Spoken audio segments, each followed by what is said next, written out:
You have just received 61 seconds of what the world around you says will make you happy. Now, here's what I'd like you to do. Pull out your teaching notes, and I put a box with a question mark in the middle, and an attempt to help you really think, if you could put anything in that box to answer the question, right now, what would really make me happy is.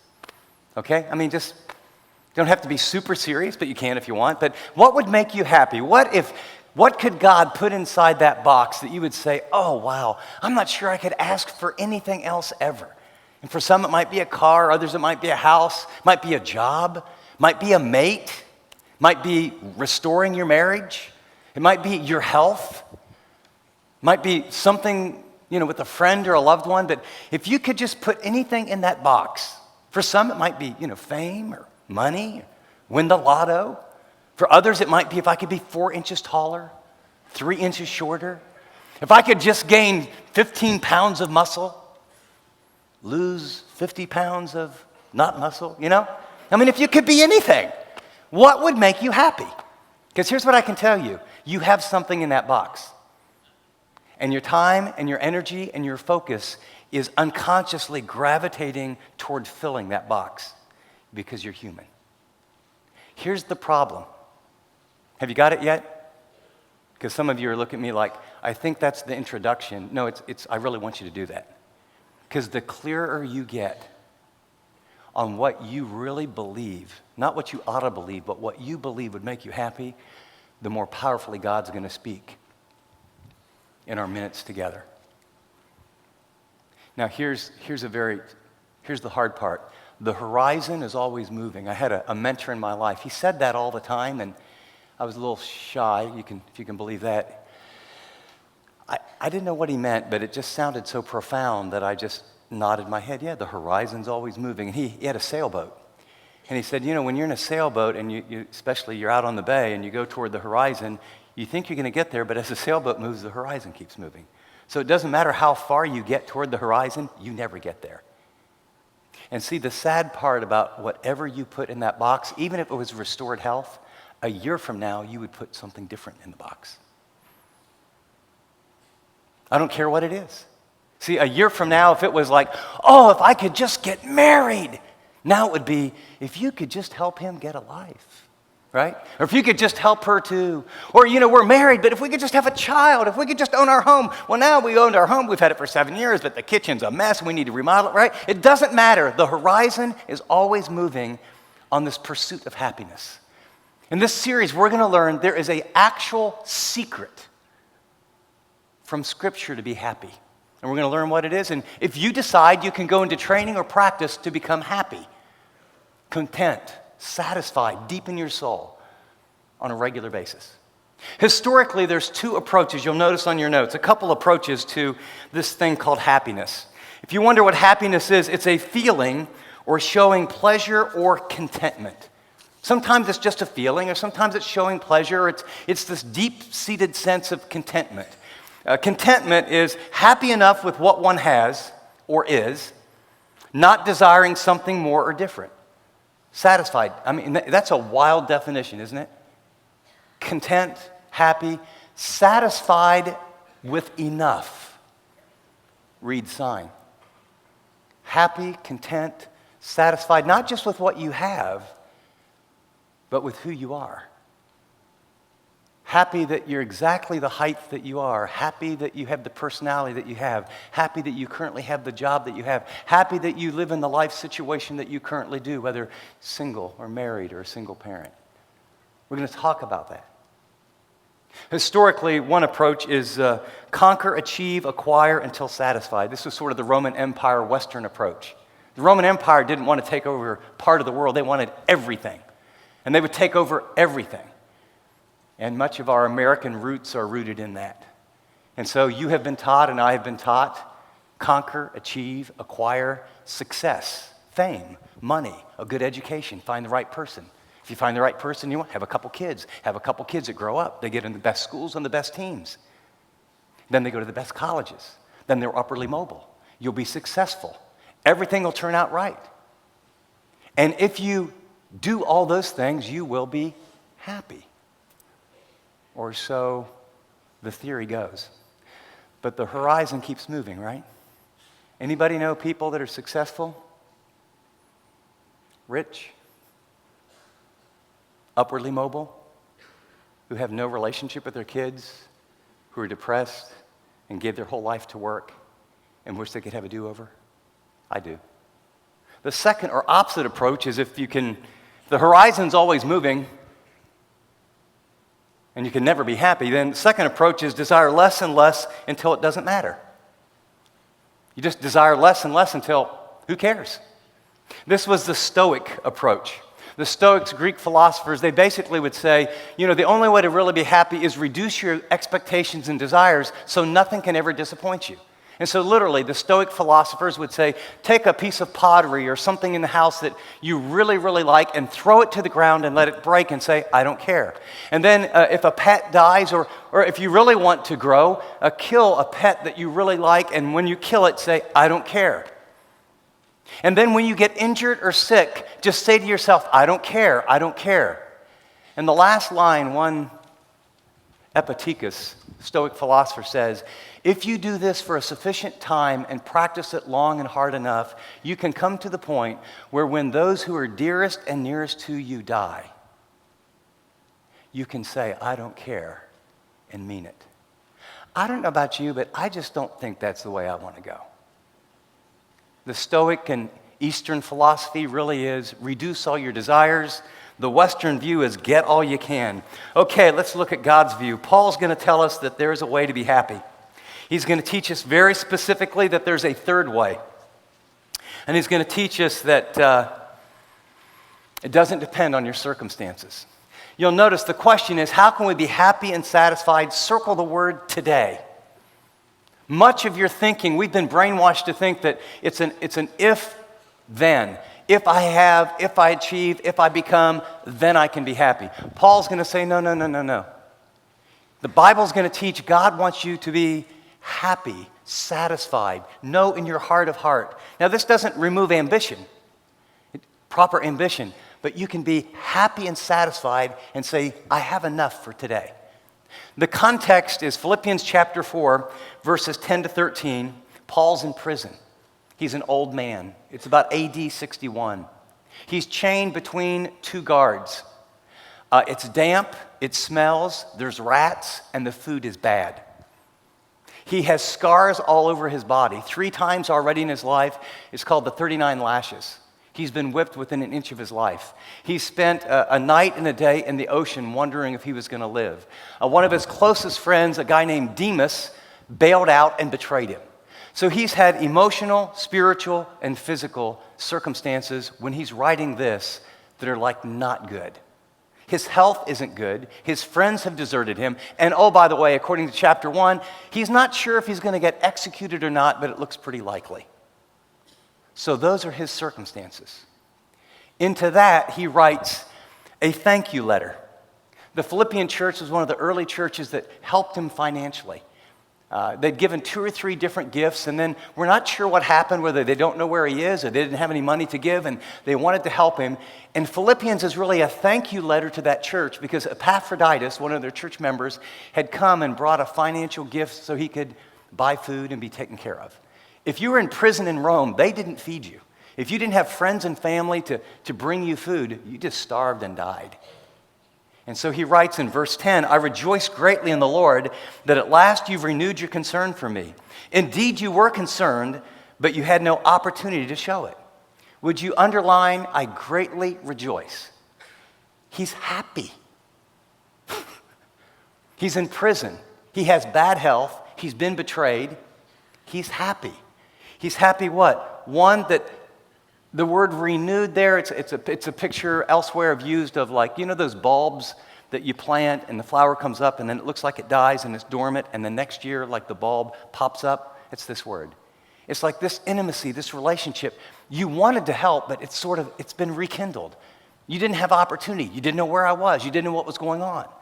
And then notice he wants to clarify his motives in the next verse. He says, I'm not saying this because I'm in need, for I have learned to be content whatever circumstances. Would you circle learned and put a box around the word content? The word learned here, it's not like I'm learning to be content. It's not in the present tense. It's a tense in the Greek that is at a point in time. In other words, like I can say to you with all authority, I learned to ride a bike. You bring a bike down here, I can do it. Now, I could probably get better, but it's a skill I learned. Some of you have learned to write software. Some of you have learned to hit a golf ball. But you can do it. You can always improve, but it is an accomplished skill. You've got it down. Paul's saying, I have learned, I've got it down, I experience this on a regular basis, to be content. And this is a very interesting word. Literally, I've learned to, by the power of Christ, adapt to either high or low circumstances and experience this joy and contentment and have perspective on what comes into my life where I'm not depressed, I'm not discouraged, I'm not thinking someday, some way I'll be happy if. The word's translated in a couple other places as self-sufficiency. It's not self-sufficiency in what you have of yourself, but it's I've got all that I need is what the word means. I'm not wanting for anything. Are you ready? It means emotionally and spiritually and relationally, I've got enough. It's kind of where this series comes from. And so he says, I'm not writing to, get another gift. I just want to say thanks. Notice he begins to explain that in verse 12. He says, I know what it is to be in need. I know what it is to have plenty. I have learned, same word, same tense, the secret of being content in every situation, whether well-fed or hungry, whether living in plenty or in want. And then he's going to give, how did you learn that? I can do all things through him who gives me strength. He says, there's something about this relationship I have with God through Christ and the power of the Holy Spirit that has allowed me to do that. Now, this isn't hypothetical. Before Paul was a Christian, his name was Saul. He lived in a metropolitan city called Tarsus. He was from a wealthy family. He had Roman citizenship, which, that was like really big deal. He went to the finest schools. He was trained, he was a Pharisee, and Gamaliel was like the top teacher of all the teachers of all the Pharisees. In our day, basically, he went to Harvard to do undergraduate.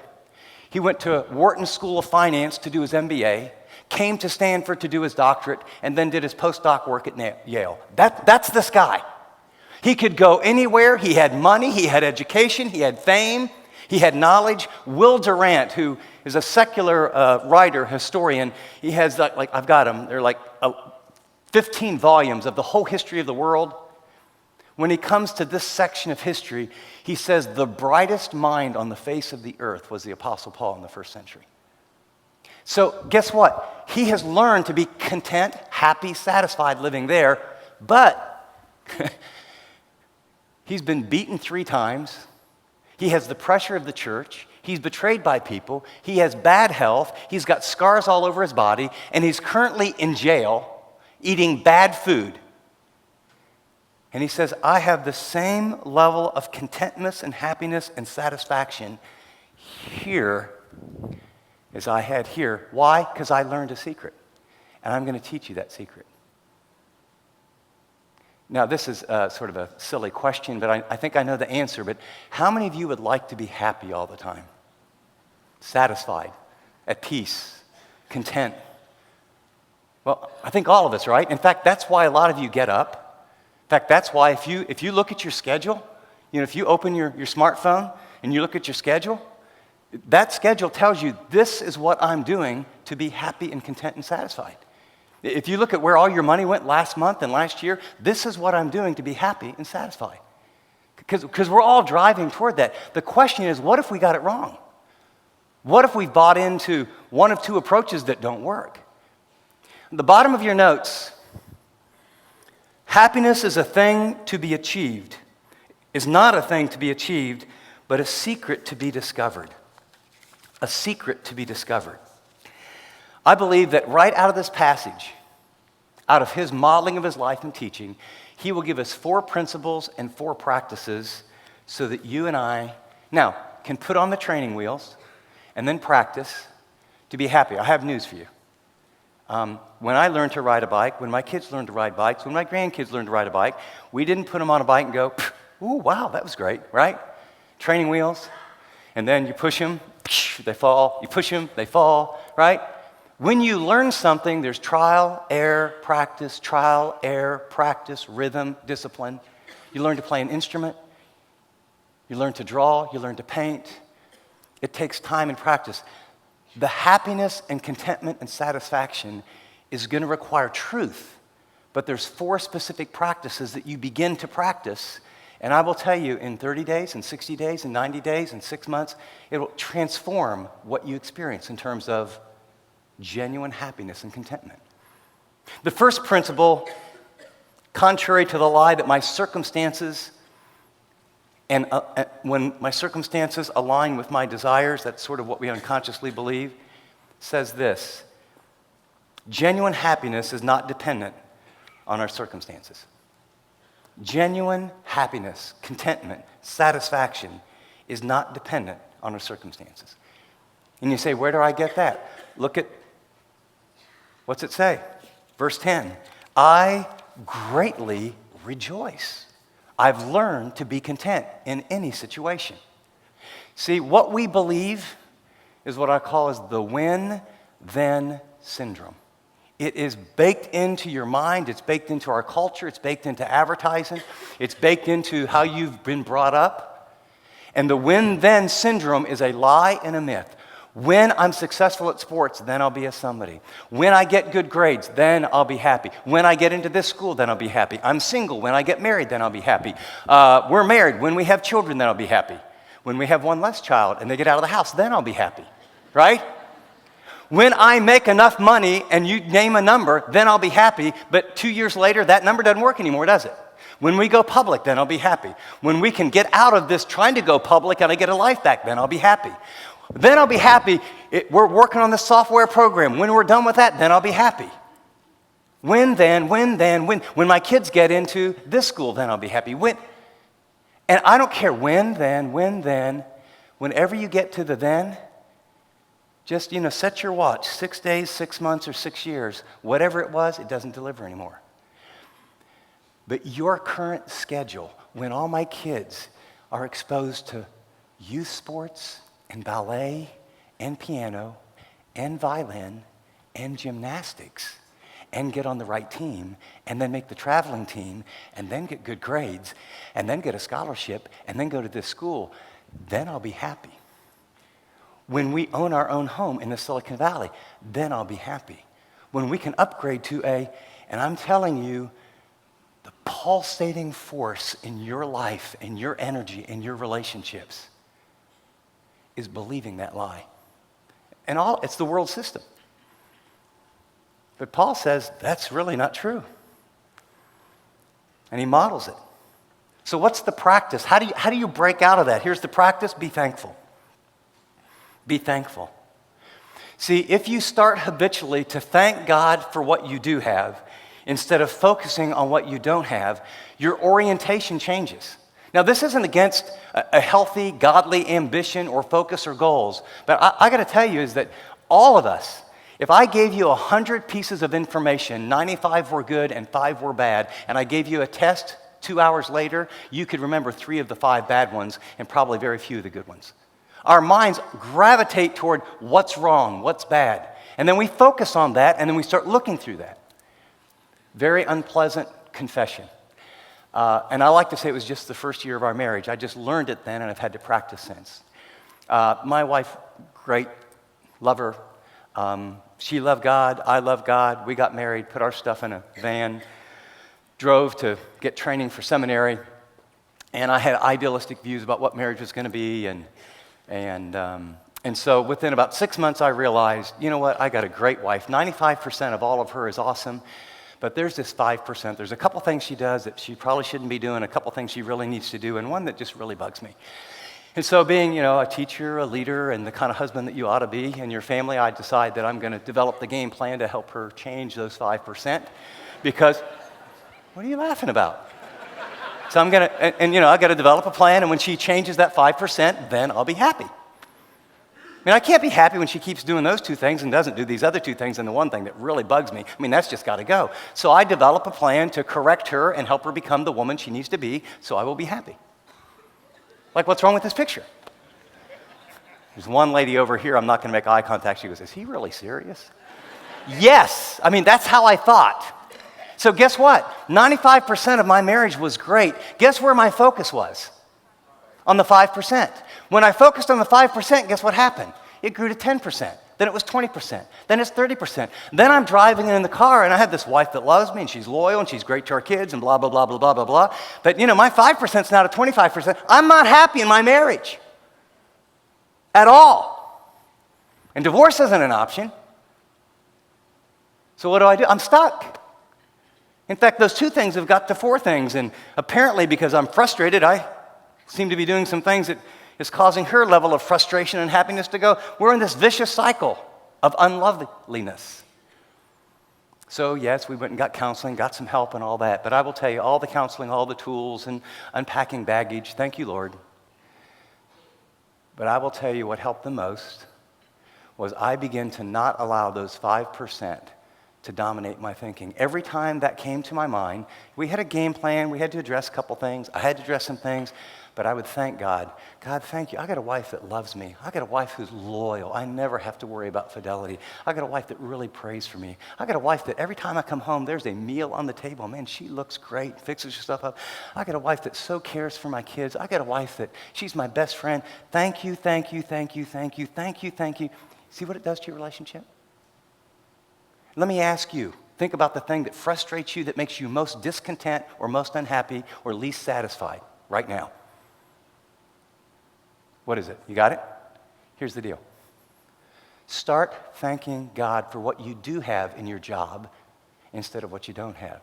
Thank God for where you do live instead of where you don't live. Thank God for the health that you do have instead of the health that you've lost. Now, I'm not saying that you go into denial. I'm saying this is practice number one. You begin to thank God. The other thing is it puts you in the center of His will. 1 Thessalonians 5:18, jot that down if you would. Verse 16 says, rejoice always. It's a command. Verse 17 says, pray without ceasing. That's a command. Verse 18, it says, in everything give thanks, for this is the will of God in Christ Jesus. The Apostle Paul would write to the Ephesians and he would say, be careful how you live, or he uses a metaphor of walking. Be careful how you live, not as the world is. But instead he says, don't be foolish, but understand what the will of God is. And then he tells them the will of God. Don't be drunk with wine, which is dissipation, but be filled with the Holy Spirit. And then he says, filled, the idea is to be controlled. Allow Him to run your life. And then he says, here's how you can know. Speaking to one another in psalms and hymns and spiritual songs.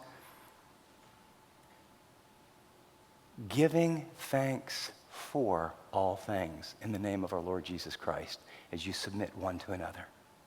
So we have a passage that says I'm to be thankful for everything and in everything. Now this isn't like, you get news, biopsy report, I got cancer. Oh, thank you, God. Okay? This isn't glad handing. This isn't, like positive thinking. This is, okay, I get a biopsy report. I'm going to be honest. God, I don't like this. God, I don't understand it. Lord, I'm concerned. You share your heart. And then you step back and you say, it is a fallen world, and you're a good God who's absolutely sovereign and in control, and you don't cause these things, but it's been allowed in my life. I want to step back and say, I thank you that because you're in control and all wise and all knowing. I'm going to ask you to heal my body, but I thank you, number one, that there's a heaven reserved for me. I don't live just for now. And I want to thank you that you're going to use this to do things in me and through me that would never happen any other way. Because if there was a kinder or gentler or better plan for my life, that's what I would be experiencing.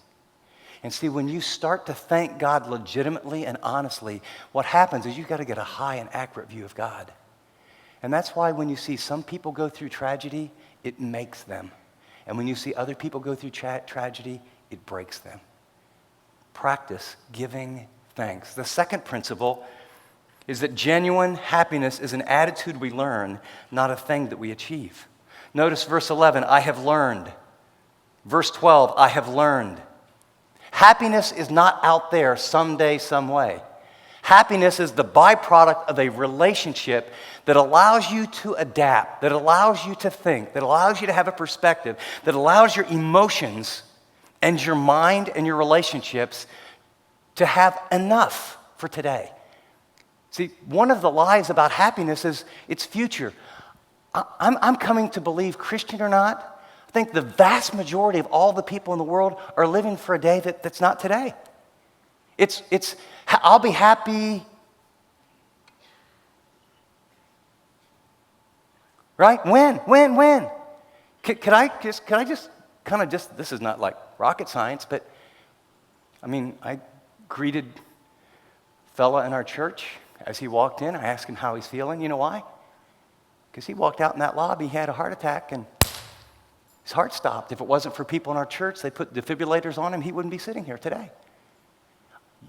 I can walk out, you can walk out, have a heart attack. I got a friend, one of his best buddies, 42 years old, triathlete, bam, heart attack, died. So if my whole world is, when the kids graduate, when I get married, when I get the job, when I do this, you know what it is? You live in the future and you're busy doing stuff and going here and going there and answering emails and doing that and watching this and recovering. It's not today. Today's the day to live. Or, you know what? Let's just say Tuesday. Let's say next Tuesday. It's a weekend. Let's say next Tuesday. You're concerned, gosh, you're worried with ISIS, and, I hear, there's going to be a correction in the economy, and, my supervisor, boy, God, would you just take them to Siberia, and, we're a little struggle here, one of my kids are making me crazy, my whole world's upside down. Okay, you're feeling all that, living with all that moment by moment. Let's just say Tuesday, Jesus says, I'm back. He promised he'd come back, right? I'm back. I'll make all things right. See, what's the day that you have? What's the only day you have? Right now. And God says, I want there to be enough. There's enough grace for every relationship, every situation. It's not in the future. So here's the practice. Be teachable. Be teachable. See, you start asking God for, these things, and, you focus, and I'm thankful. Well, there's still the 5%, right? So with my wife, it was like, okay, God, what do you want to teach me? Because I give up trying to change her. I'm powerless to do that. And, okay, yes, it's not my job. Okay, I got that, sort of. And so what's my alternative? Oh, I can choose to give thanks, but that 5% isn't moving, and it really does bug me. And I'm stuck in this relationship, or you're stuck with your supervisor, you're stuck with one of your kids, or you're stuck in your finances, you're stuck with just kind of your emotions going up and down. How about this? God, what do you want to teach me? Here's our prayers. Oh God, please change this, give me that, change this. We're always asking him to take all these things out of our life. Have you ever thought maybe they're there on purpose? When do you draw closest to God? When do you pray the most deeply? When do you really listen to his voice? Is it when things are going great? So don't waste it. And so I begin to say, okay, I'm learning a few skills. And by the way, this isn't like my first year of marriage. We have ups and downs like every other couple, and we'll get a little bit busy, and a couple of those things will pop up again. And I'll find myself starting to focus there. Oh, no, I've practiced. So I start giving thanks. And then I started back then. So, God, what do you want to teach me? To listen, Chip. You're not in control. Ooh. I want you to learn to understand her instead of change her. I want you to become a student of your wife. I want you to understand her personality, her background. I want you to put your heart and mind in what it was like to grow up where she grew up, in the horrendous family and some of the dysfunction, and what it would be like to be abandoned, and why she's so touchy, because rejection is such an issue. I want you to live with her in an understanding way.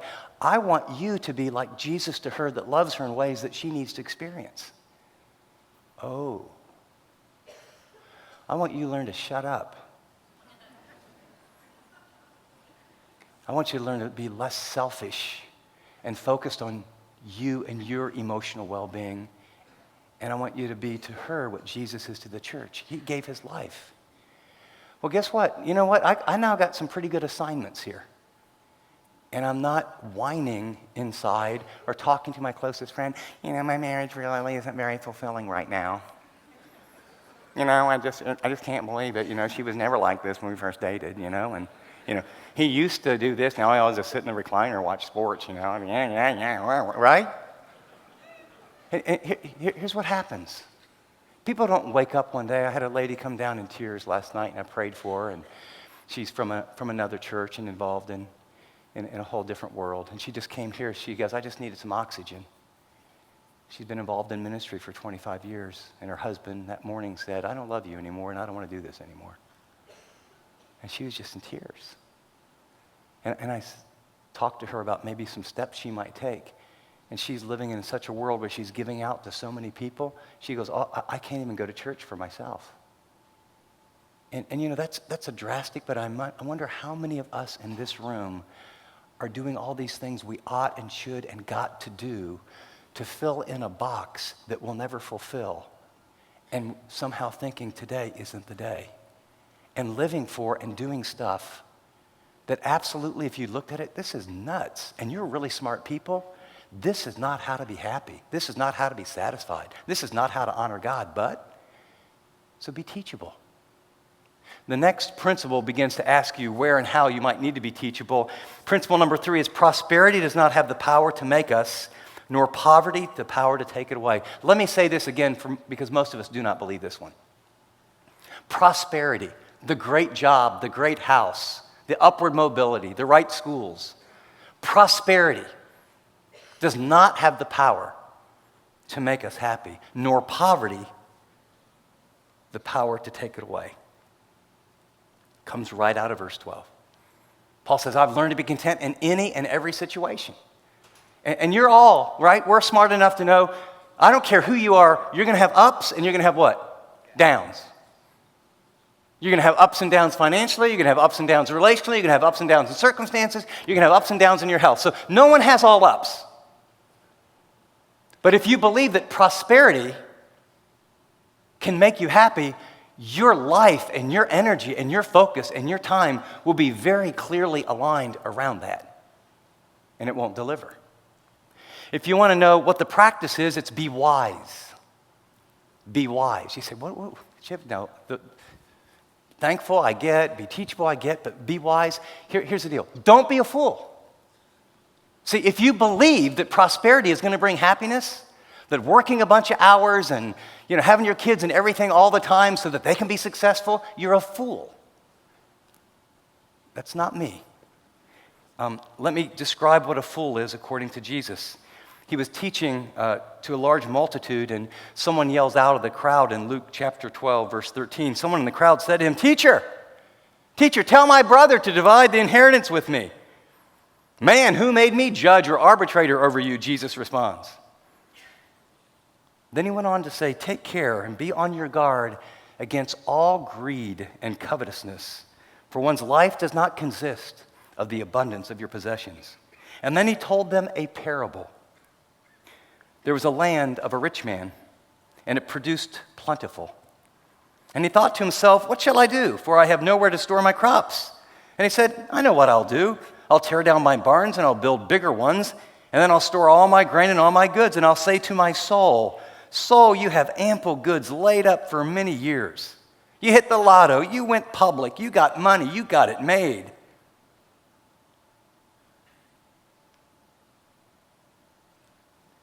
And then I will say, Eat, drink, relax, and be merry. It's the definition of hedonism.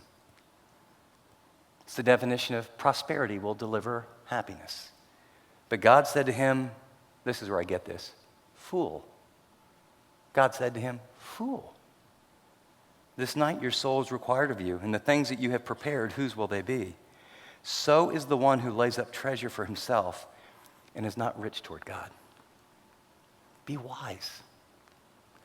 Here's my fear. Not, I care about the Silicon Valley. I really care about you all, okay? Here's my concern for the Venture family.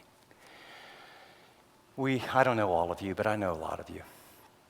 We sat down over coffee, and we were completely vulnerable with one another, and I kind of knew where you were at in each area of your relationships and your finances, and those of you that are married, and those of your single parents, and those that are single.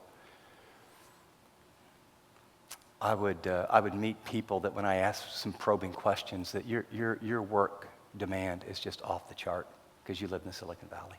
And you think it's normal. And the pace of life it's not sustainable, but the when then is one lie, and as soon as we get through this is the other big one. As soon as we get done with this, as soon as they're out of diapers, as soon as they get through the teen years, we got this big project, as soon as I invest here, then, and it doesn't change. And this lie is so profound, we would talk about your level of personal debt and credit cards and the pressure. It's outrageous. And you make, and then you say things like, well, it's Silicon Valley, it's super expensive, and yeah, it is. And going out to eat a lot and buying stuff and getting the next gadget and the next this and the next that. And of course, we would never say it, but keeping up with other people and appearances. And that kind of financial pressure puts real pressure on marriages. And then there's this insane level of, you're not a good parent unless your kids are really successful. That's prosperity. And success means that, if they're 4 years old and they're not on a soccer team yet, what's wrong with you? Don't you care? Right? And if you have more than one kid, you have these crazy work schedules, and some of you leave at dark and come home at dark, and, and you've got options, and, the Apples and the eBays and the LinkedIns and all the companies and Googles are just, we're rolling, and you feel like, well, at least I'm going to be a good parent, so you get in cars and you drive all over to these ball fields. And your entire weekend is taken up with not being with your kids, not throwing the ball in the backyard, not talking, not laying across the bed, not eating dinner together, not hearing their heart, not knowing their friends.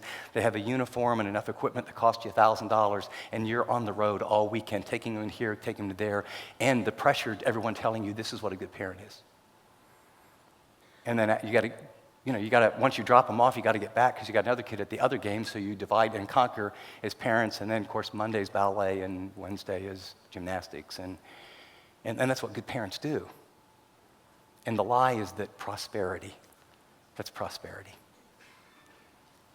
And we now have a generation that what we know happens is there's not heart connection. People that don't eat together don't learn to love one another. People that don't take time for one another. Productivity, success does not produce happiness. Now, I'm a coach. I went to school on a basketball scholarship, okay? I'm not against sports. But here's the question you have to ask, and I can't tell you what to do.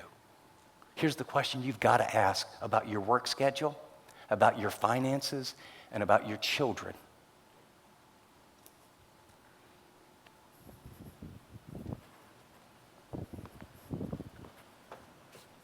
How much is enough?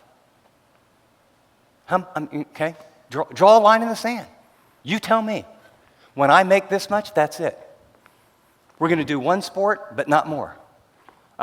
This is what we're going to do, and if the practices run into our family time, these 3 nights we eat together. I don't know what it is, but all I know is, as I meet with you all, this produces marriages that drift apart, kids that feel isolated and get depressed, people who go to restaurants, and 4 people that love each other all have their face in a screen, eating fast food on their way to the next event. And you have a God who says, I have so much more for you than that. Be wise. Be wise. And wisdom is following my plan. The second part of that is poverty. Okay, you ready? Poverty cannot rob you of genuine happiness and contentment. I've been all around the world, and I don't know why I got to do it, but I've been in tons of third world countries. And I'll still remember Alex, one of the happiest, joyful people ever in the Philippines. And he partnered with Tom Randall there and good buddies. And Alex was I've been there a number of times. He goes, you've got to come to my house. You've got to come to my house. I'm so proud of my house. Will you come to my house? And I got on the back of a motorcycle and prayed that I might live. If you've ever been to Manila, we're, and so finally we get and we land. It's a huge hillside, and it's just thousands and thousands of people in the slum. And out here, all there is a little cardboard draped over a wire. And then, the next little section was a little bit better. They had some wood crates and cardboard over that. And then Alex was really proud because he sort of lived in the upper levels where he had some cardboard with some crates, but a little corrugated metal on the top. thousands and thousands and thousands of people, and there was one pole, and there was a wire that went about 100 yards, and it went right in to Alex's home. He had one light bulb. It was the slums of the slums. And we walked through all this. I mean, there's no sanitation, there's no bathrooms, and I'm walking through thousands of people, and he's just, I want you to come to my house. And he's just filled with joy. And we walk in, and it's a dirt floor that's been dug out about 6 by 9, and then it goes up to a level, and it's about a 4 by 4. And he goes, we cook in there. See the light bulb? Yeah. Tom got that for me. You know what we do at night? No. It's the only light. My neighbors come from everywhere, and we pack them in, and because we have light, I read the Bible. And you can't believe what God has done. And I said, well, Alex, where do you sleep? And he looked at me, well, what do you mean? And there was it was like from the wall, maybe 3 feet. And then it went, Filipino, really short. So maybe 5 feet, right? And he looked at me like, well, what do you mean where I sleep? He goes, and his wife was pregnant. So I sleep like this, and my wife sleeps like this, and we put our 2 little boys, one was about 4 and one was 2, between us. He says, we don't sleep on the floor. And we have a light bulb. And then he looked at me and says, isn't God good? I said, yeah, Alex, he really is. And you know that way more than I do. He's not taking any antidepressants. He's not worried about tomorrow. He's not living under enormous pressure. Am I saying that everyone ought to get a dirt floor? Please, hear what's being said, hear what's not being said. Very simply. Prosperity. What would happen if you believe prosperity does not have the power to make you happy? And poverty does not have the power to take it away. The final thing Paul says is principle number 4. And principle number 4 is only Christ has the power to give us a happiness that transcends all life's variables. It says, I can do all things, literally, I looked this up in my Greek text this morning. I can do all things through the one who gives me power or strength. I can do all things. In other words, you know what's really hard? To be content when circumstances are difficult. To be content or happy when you have a rough patch in your marriage. To be content when you're single and you want to be married. To be content when you really do want to buy a house, and right now, to keep your priorities in line, you can't buy one. Oh, the world will come to an end. How many families have 2 people working, shipping our kids somewhere, and hope they're coming out well, so that we can say we own a home and gain equity? And I just want to ask you, and that equity is going to be worth what 20 years from now if kids aren't connected to your heart and love you? See, what this whole world system is designed is to sell you appealing lies. Now, you know something? You can have your priorities in order, and I pray for our church that God would favor it. I pray that he would give you great relationships. I pray that you can own your own home. I pray he financially blesses your life and you'll be conduits of grace and love people. There's nothing wrong with being wealthy. But if you are chasing wealth with priorities that are askew, family relationships, personal debt, then you got to thank God for what you do have, ask him what he wants you to learn, and then step back, and I'm going to say this reverently, stop being stupid. Okay, because you're really smart people. But let me tell you something about smart people. Your IQ can be 140, and you can be 140 unwise. Smart doesn't mean you're wise. Smart just means you're smart. And who made you smart, by the way? It wasn't you. And finally, he says, don't try and find happiness apart from God. Here's the practice. Be dependent. Be dependent. You say, well, what do you mean? Depend on him. Get your priorities. Wisdom is doing life God's way. Well, how do you know God's way? Well, you know what? He'll tell you. And the reason we have classes or small groups here, we're just trying to help you do life God's way. So here's a promise. If you will draw near to God, he'll draw near to you. So in this moment, you might say, you are messing with my life and my values, and gosh, I'm thinking, I got debt over here, I got this over here, God must be down on me. He's not down on you at all. That's why he brought you here. He's going to say, hey, I want you to be wise. Ask me, I'll show you what to do. Ask me, I'll walk along with you. I'll give you wisdom about what to do in this relationship and what to do with your money and what you do with kids and decisions and your singleness. But draw near to me. How do you do that? Entrust or give the very first portion of every day to God. Just come and just say, hey, whatever you tell me, that's what I want to do, but I'm gonna make you a priority. I have time. I have time for the God of the universe. And then give him the very first portion of your income. Declare, I can't manage all this. So I want to know, it all comes from, I want to be in a position where you can bless me. I want you to lead me. I want you to guide me. I want to demonstrate that I'm really dependent. And he wants to show up. I mean, he died for you. He's for you. He wants to help you. So be thankful. Be teachable. Be wise. And then be dependent. And whatever he shows you, can I encourage you, just do it. Once you lean back, you all look like someone hit you with a truck. But I've certainly wrestled with all these. Here's you want to hear something real simple? If you really believe that God loved you and was so for you, this would just be like, how else could you live, right? But see, down deep, I got to make this stuff happen.